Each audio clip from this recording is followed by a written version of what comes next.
Hello and welcome to the first classic album review of 2022, and today we're going to be looking at this little beauty, Velvet Underground and Nico, released in March 1967. The band were featured on Andy Warhol's Exploding Plastic Inevitable tour. I'd say it's described as the original art rock album, and when it came out it sold poorly and ignored, but over the years it became one of the most influential albums in the history of rock and pop music. They said it sort of influenced so many subgenres, rock music and forms of alternative music, including punk, garage, krautrock, post-rock. So let's have a look at it. I mean, that's the distinguished banana from Andy Warhol on the back. Have a great, I love pictures like that, very psychedelic. Picture of the band at the bottom. Then if you open it out, this is what I like about this. You got what people were saying about it, pictures of the band, all the gubbins. I mean, this was written when it was written. I'm not going to read it all because there's loads. And we got. Who's saying this? Is John Meckers from Village Voice said, suddenly the intermedia shows are all over town. The Velvet Underground performances at the Dom during the month of April provided the most violent and loudest and dynamic exploration platform for this new art. It's pretty good.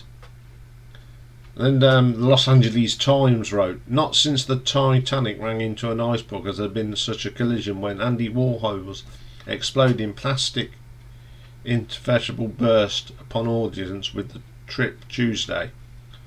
San Francisco writes, Shattery electric music was loud enough to make the room and the mind vibrate. Yeah, that's what they thought of it. I mean, it's solid. I mean, what I like about this, I mean, this, I have to be careful because this is quite old. Nearly as old as me. I mean, look how thick that is. That's a proper album. There we go. Still in very good condition. I dread to think how much that is worth now, but it is such a great album, and I forgot I'd got it, to be quite honest, because I've got it on. I brought it on CD. And I knew I'd got it and I couldn't find it anywhere, and I thought, oh god, have I lost that, like you do. But when I was clearing out ready to move, lo and behold, in a box it was there, and I thought, right, one of the first classic album shows I'm going to do, we're going to have a look at that. So who's on this album?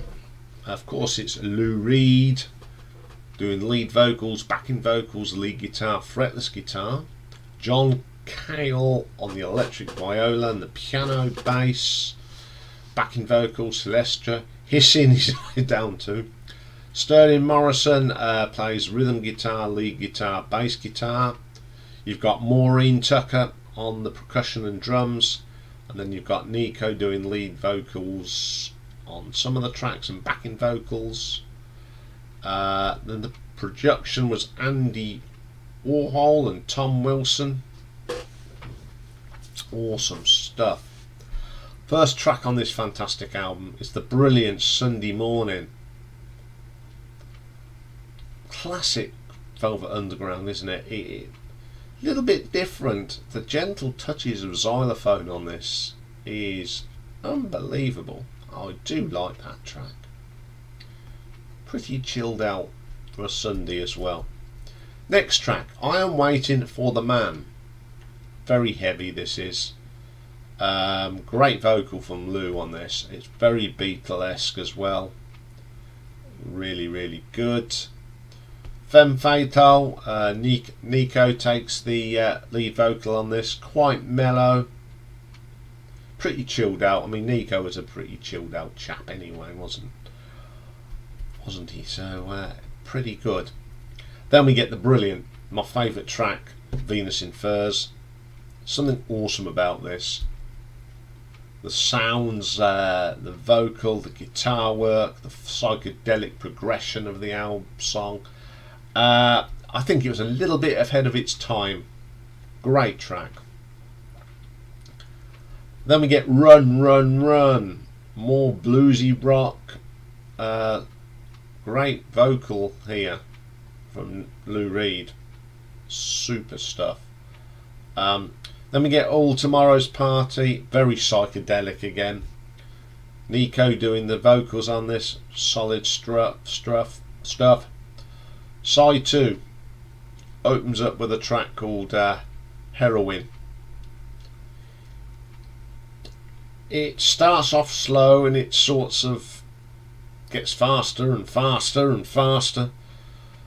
I don't know if they're trying to give you that, what the buzz is on heroin. But I do like the track. Pretty unique sort of track. There she goes again. Nice little 60s sort of pop song that is, and there's nothing wrong with that one. I'll Be Your Mirror.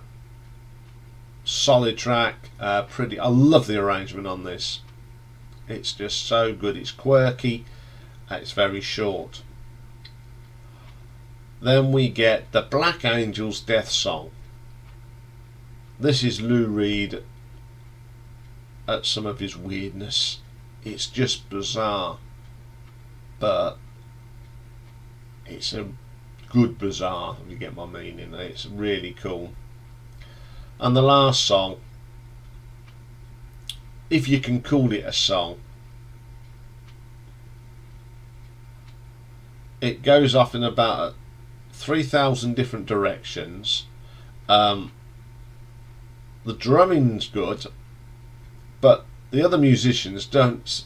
I don't know if they were spaced out or what, but they're just playing what they want, and it just sounds terrible. When I listen to this, it sort of gives me a bit of a headache. Not for me. I do like bizarre stuff, as you know, but that's even a little bit too much for me. Okay, very strong album. Classic songs. I love the progression and the psychedelia of it. Okay, the last two are a little bit out there, but you've got to appreciate the time when they were done. You know, this was recorded, I think, in '66. You've got to appreciate what they were trying to achieve. Great iconic cover. Everyone knows this album. Just look at it and they know what it is. So I'm going to give this an RTO ranking of 8.5, and because it's just one of the best psychedelic progressive albums I possess. Okay, that's all for today. What have we got for you tomorrow? Well, we've got part 4 of the Jeff Lynne story. We're looking at the Travelling Wilburys. They only released 2 albums, but boy was it hard to rank these two. What was going to be 1 and what was going to be 2. One of the short ones and one of the hardest ones, because I love both albums. So we'll do that tomorrow. And tomorrow's retro ranking, we're going back to the 70s. bit of disco, soul, rock, whatever you want to call it. We're going to look at 10 of my favourite songs by the one and only Hot Chocolate. Errol Brown, great singer, sadly missed. Again, I think if you're of a certain age, as you mentioned Hot Chocolate, and everyone's, yeah, good band. I mean, they were a good band. Love some of their songs. But that's all for tomorrow then. So I will see you tomorrow. Have fun. Bye for now.